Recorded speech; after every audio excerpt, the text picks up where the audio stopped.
እናንተ ብሩክ ምን ሆኖት ነው? በነገራችን ላይ ተኝቶ ሀይሚናት እያላችሁ ኮመንት ላይ እንትን አላችሁን? ያልገባኝም በሰሞን እያየዋቸው ስላልነበረ ማለት ነው። ባይዘው እኔ በነገራችን ላይ ዩቲዩበሮች አሁን ማለት ነው ሁሉም ነገር ድራማ ነው። ይቅርታ አድርጉልኝና ማለት ነው ምንም ነገር ሁሉም እውነት የሚመስል አይመስለኝም። ለምን እንደው ታውቃላችሁ ጋይስ?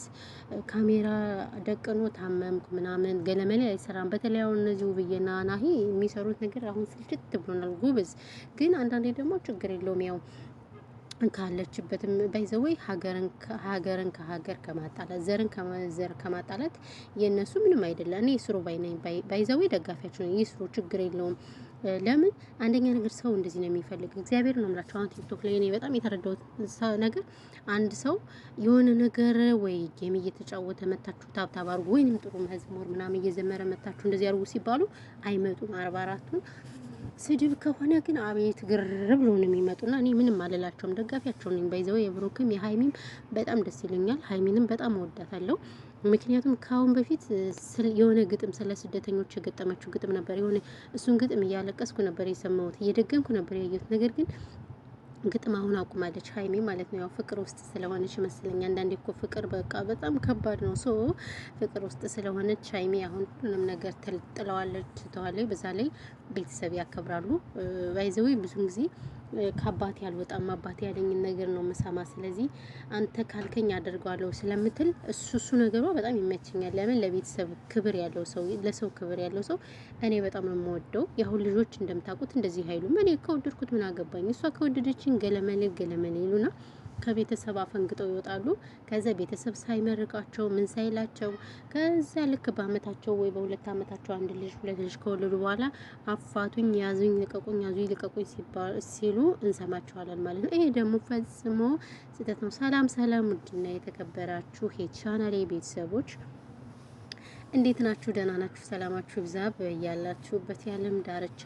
እንኳን ደህና መጣችሁ ወደዚህ ቻናል። ለቻናሉ አዲስ ከሆናችሁ ሰብስክራይብ አድርጉ። ግን ሰብስክራይብ አታደርጉም፣ ያው ልምድ ስለሆነ ነው ባይዘወይ ማለት ነው እንጂ እነሸቃሊት ማለት ነው የሚያጨበጭብ ሰው ብቻ ነው ሰብስክራይብ የምታደርጉ። እኔ ሁል ጊዜ ሰብስክራይብ አድርጉ ብላችኋለሁ።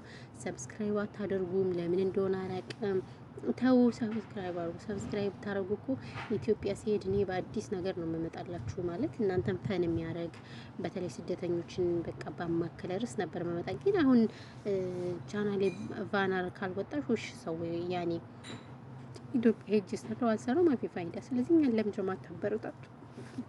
እንቆይኛ ሁል ጊዜ ከመዳም ኩሽና ተቀምጠን በቃ እኛ የሰው ብቻ ማጨብጨብ አለብን? ጥያቄ ማለት ነው።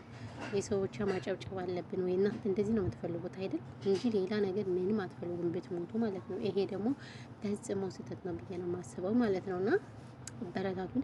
ቢኮዝ እንግዲህ ወደ መጣሁበት ልምጣ። አቤት የእንግሊዘኛ አይነት ትላላችሁ። እንግሊዘኛ እኮ በቃ በእግሩ እያስኬድ ነው። ጉድ እኮ ነው እንዴ!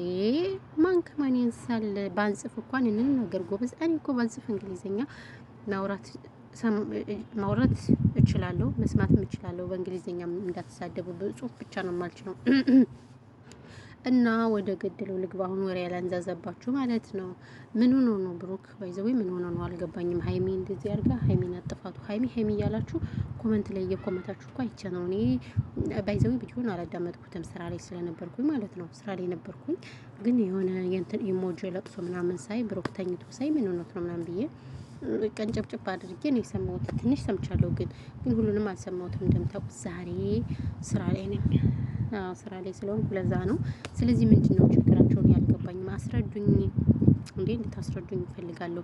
ከምን ጀምሬ ከምን ልጨርሰው? ጌም እየተጫወተ ነበር፣ አንበሳ እየወረደለት ነበር። አቤት እንደኛ ሰው እኮ ግን ለታዋቂ ሰው የሚያለቀልቀው የወረደለትን አንበሳ መቸለት ነው ቲክቶክ ላይ እንዳይጠይቁ። አቤት አንድ አንበሳ እኮ 30 ሺህ ብር ነው። አስባችሁታል?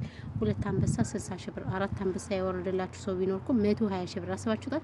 እኛ 30 ቀን ሙሉ ከመዳም ኩሽና ታሊ ወዲ ከነሲ ነድፊ ወሰክቲ ማሰወይቲ ነዲፍ እየተባለን እየሰራን አይደለም። በሁለት ሰዓት ባልሞላው 120 ብር ልናገኝ ቅርና 30 ቀን ፈክተን እንቅልፋችን አተን አሞን ሳንተኛ ደክሞን ምን ብለን 30 ቀን 31 ቀን አንዳንዴ 31 ቀን ይሆናል። በ31 ቀን ውስጥ ይሄን ያህል ብር አይከፈለንም። ኦሬዲ 60 ሺህ ብር ራሱ አይከፈለንም። አትገረሙ? አቤት እንደው አንዳንዴ እድል እኮ ነው። እድልን ትታደለዋለህ እንዳትዋሰውም ትላለህ። አሁን ነው ማለት ነው። እና ይሄ ነው ያለው ነገር። ለማንኛውም እንግዲህ ምረቱን ያምጣላችሁ። ባይዘው ብሩክ ስለታመመ ምረቱን ያምጣላችሁ ማለት ነው። ይሄ እንደዛ ነው ብለው ሳስበው ብሩክ ስለታመመ ነው ምረት ያምጣል ብለናል እኛም እንግዲህ። ስለዚህ እንዴ የአረብ ሀገር ዶሮ እኮ ግን ሃይምሮው ራሱ አይሰራም። አሁን እኮ ገና መታ ነው ማለት ነው። አልነገም ናላለ አፉን ይከፍታል። እንዴ ምን አስበህ ነው አንተ? ቪዲዮ እየሰሩ እኮ ነው። ዩቲዩብ ኮፒራይት ልታስለቅብኝ ነው? ለነገሩ ዩቲዩብ ኮፒራይት አይለቅም ባይዘወይ ማለት ነው። ኮፒራይት ስለማይልክ ችግር የለውም። እና ይሄ ነው ያለው ነገር ማለት ነው። ባይዘወይ ለማንኛውም ሰላማችሁ ብዝት ትርፍርፍ ይበልልኝ። እናመሰግናለን ስለ ሁሉም ነገር። አክባሪው ያክብርልን ብለናችኋል። እና ይሄ ነው ያለው ነገር። እናመሰግናለን። እሺ ቤተሰብ በያላችሁበት ሰላማችሁ ብዛ። ፈጣሪ ኢትዮጵያ ሀገራችን ሰላሟን ይመልስልን። ጦርነት በቃ ይበለን። እንደምታውቁት ኢትዮጵያ ላይ እንግዲህ ጦርነት ተባብሶ ቀጥሏል ማለት ነው። እግዚአብሔር በቃ ይበለን። የእውነት የራይል አምላክ ራይልን ከዛ ሁሉ መከራ ያወጣ አምላክ የእኛን ሀገርም የእውነት በቃ ይበለን። ሀገራችን የደም አውድማ ሆናለችና እንግዲህ ብዙ ነገር ተጣልተናልና ፈጣሪ በቃ ይበለን። በተረፈ ሰላማችሁ ብዛ።